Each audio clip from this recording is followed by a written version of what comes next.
The Switch certainly has no lack of roguelikes or twin-stick shooters, with some genuinely great offerings on the platform. These come in many different shapes and forms, but with the release of Nuclear Throne, there's a new sheriff in town. This brutally tough top-down roguelike presents a wide range of variation between characters, weapons, and power-ups, making each run feel truly unique. The difficulty may scare off some, but for those willing to take a beating on the path to the throne, you'll be in for a treat. Nuclear Throne is a true roguelike, meaning each attempt is unique from one another, presenting different level layouts as well as obtainable power-ups. The goal is to reach the Nuclear Throne itself, but in order to do so you'll have to pass through a magnitude of different levels, disposing of all the enemies along the way.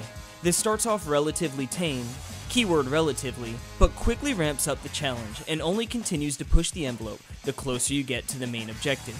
It controls similarly to most twin-stick shooters, taking aim with the right stick, movement with the left stick, and firing off rounds with R. Switching between weapons is done with a single press of a button, feeling seamless as you blast through hundreds of baddies.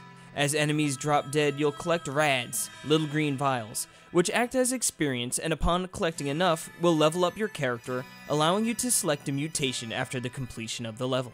Power-ups are vital to your success, helping give agency on how the run will play out. After leveling up, the option of 4 random power-ups are presented between stages, each with varying buffs for the player. Prefer a more defensive style of play? Well, you might decide to use the mutations that increase health and ammo drops, or go with the ability to negate explosive damage when under a certain HP threshold. Maybe you want to dish out more damage and decide to take the increased weapon type damage. Mixing and matching these abilities are rewarding, and with some luck, can really make you feel empowered leading to a deep run. Power-ups aren't the only way to make each run feel different. A total of 12 characters are available to choose from, each with unique skills that set them apart from one another. They won't all be available at the onset, but by progressing further into the depths, new characters will be unlocked to play with on subsequent runs. The different skills are really a joy to experiment with, and finding the right one will be dependent on your preferred style of play. For instance, the crystal starts with added HP and can soak up damage by pressing L. The plant moves quicker than other characters and can shoot out a root which snares and slows enemies. One of my favorites, Melting, starts with only 2 HP, but not only gains experience faster than the other characters, but can blow up corpses, which is both incredibly satisfying and beneficial. This character embodies the true nature of Nuclear Throne's risk vs reward gameplay, giving you extreme power, but at the cost of being a puny weakling.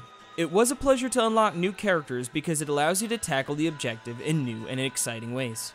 Continuing the theme of risk vs reward, it comes into play with almost every weapon choice you have on the battlefield. Early on, pretty standard weapons make the choices simple, but while the introduction of guns such as triple and quadruple machine guns seem enticing, they blow through ammo so fast you'll find yourself praying for ammo drops. Others like the disc gun shoot out circular saws that bounce off walls, but runs the risk of bouncing back in your direction, which can lead to an untimely and frankly embarrassing death. Certain weapons also share the same ammunition pool, meaning you'll likely won't want to double up on one type and find yourself running around without a way to attack.